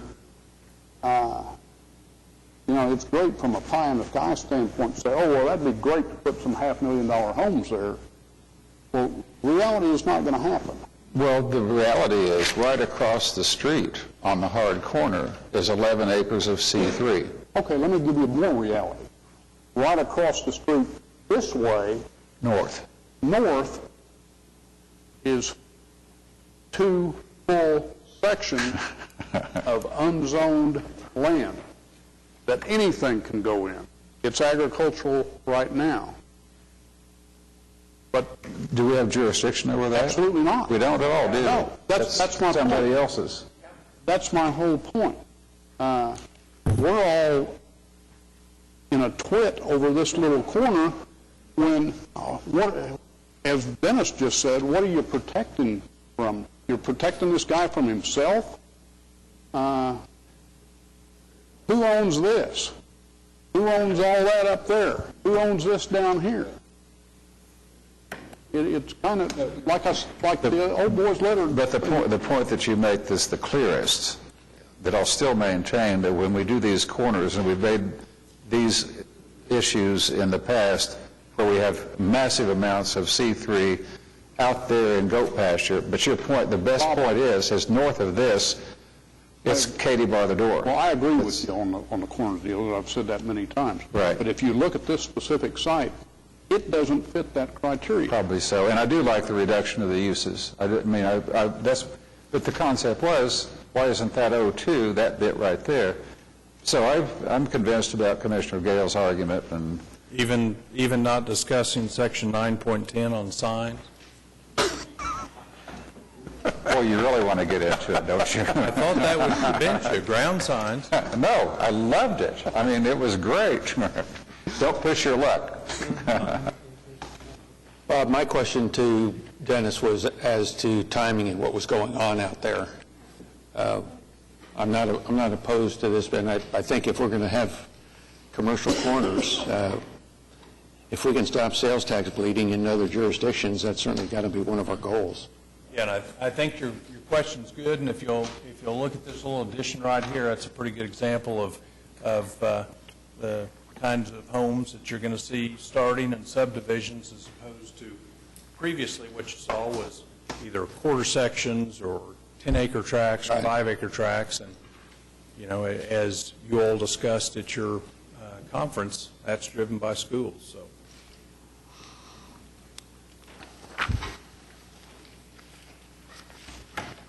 Nick, I felt a motion coming on. Is that? Well, I'm okay with this. I'm with the staff on the TEs, though.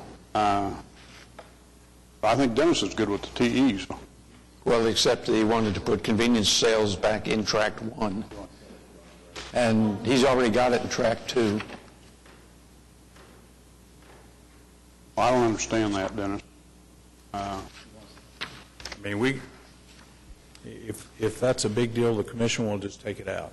Yeah, I really don't understand. Well, you're going to have the exposure in Tract 2 on those frontages, as you asked. We'll have it in Tract 2 and certainly have it on the hard corner. Exactly. So that's why I didn't understand it. Well, me too. With that clarification, I'll move approval. Second. Okay, we have a motion and a second to approve item 15. Cast your votes. And it's approved. Item 16 is an ordinance for public hearing relating to menu board signs. back. We'll go back. We got 4 and... But we've got, this is in order, item 16, and we'll take up. Somebody from staff there to talk to us about this? We had discussion on this at the Urban Development Committee last time, and JJ can talk to her about it, but essentially it's to address the fast food signs, because it's not currently addressed.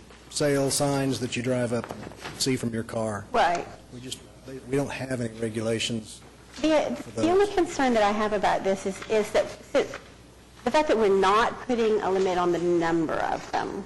And I get that a lot of places have more than one, especially so that you can look before you actually order, you know. That's what we noticed. Like McDonald's may have 3. We noticed even Starbucks had 2, one on each side of their window. I don't know whether my concern about it is completely alleviated by the provision, let's see if I can find it. Isn't there a requirement that they cannot be read from off the premises? I'm thinking of my own closest Sonic, which my children and I visit more times than we should, I'm sure. And I mean, you could certainly read it from the streets that are adjacent to the use.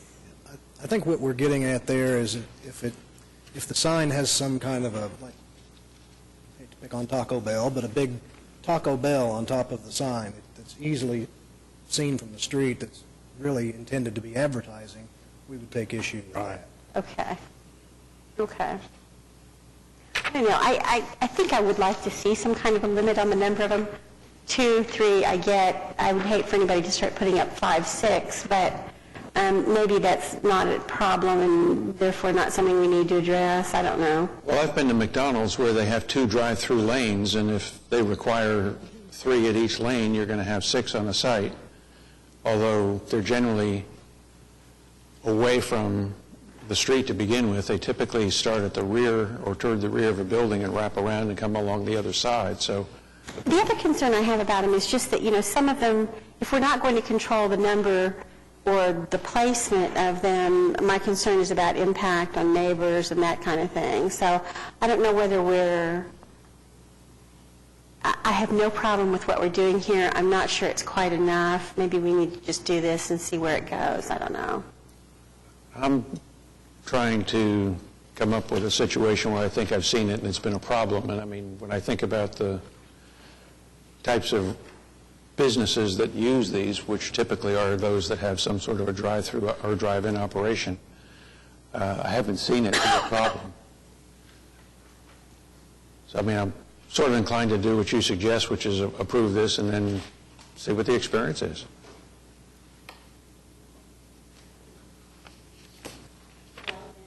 You'll make a motion? I move for approval. Okay, we have a motion and a second to approve item 16. Cast your votes. And that's approved. We'll now go back to our earlier items, starting with number 4.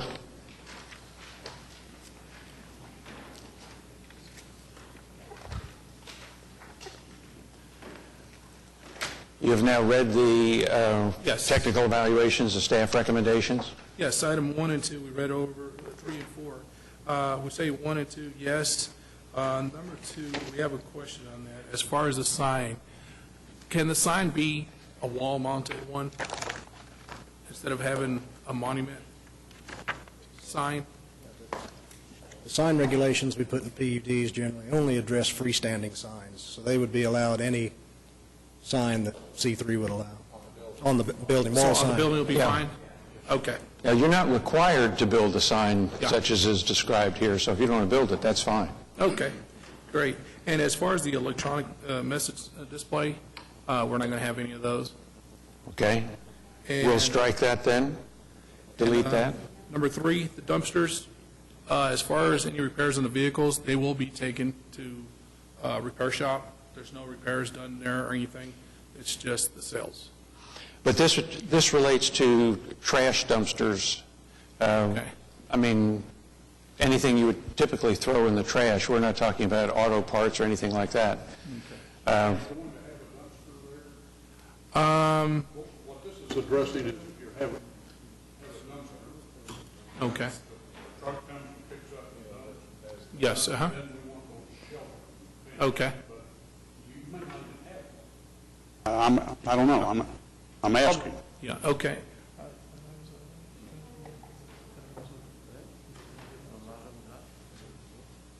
Because they do have where they pick up the trash, the city does.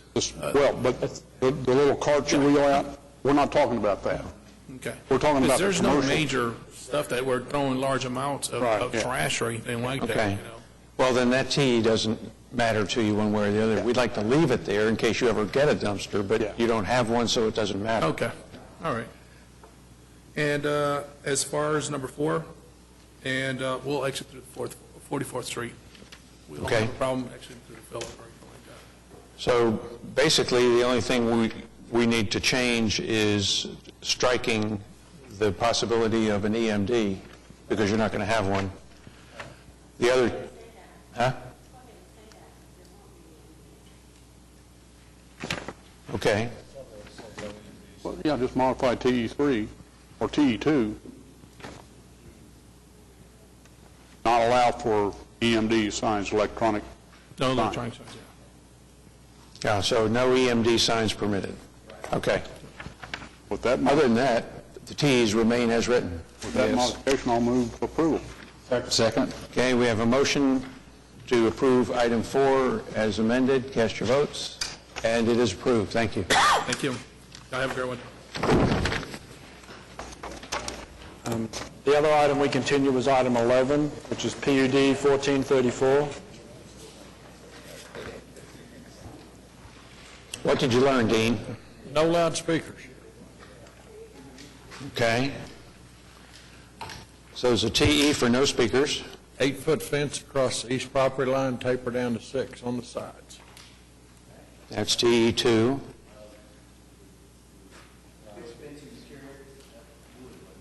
Yes. Loudspeaker. No speakers. And those are the only things we needed, is that correct? Yes, sir. Okay, so we need to approve item 11 with the TE. There will be no outdoor speakers, and a second TE, a wood fence 8 feet along the east side, 6 feet on the north and south, tapering down to 6. Yeah. There will be a fence across the front, too. Right. But I assume that's just going to be probably either a chain link or a 6-foot, some type of fence. We're not. I believe you also talked about eliminating the landscape requirement behind the fence in the 100. As long as it's maintained, and I'll guarantee you I'll check on that. They agreed to maintain it, so. Okay, so need a motion as described? Motion? I say we need a motion as described, with the TE saying there will be no outdoor speakers, and that the fence will be 8 feet along the east side, on the north and south side, tapering down to 6 feet. Okay. Made of wood. Made of wood. That's my motion. Second. Okay, we have a motion and a second to approve item 11 as conditioned. Cast your votes. And it's approved. Thank you, Dean. Thank you. Okay, Planning Commission committees. Planning Commission members.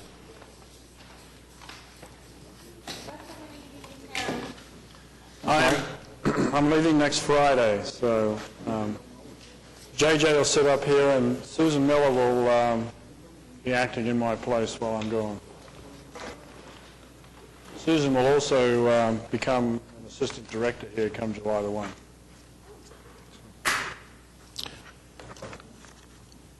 Development Services. Municipal Councilors. No citizens to be heard. Any other business? Motion to adjourn. We are adjourned.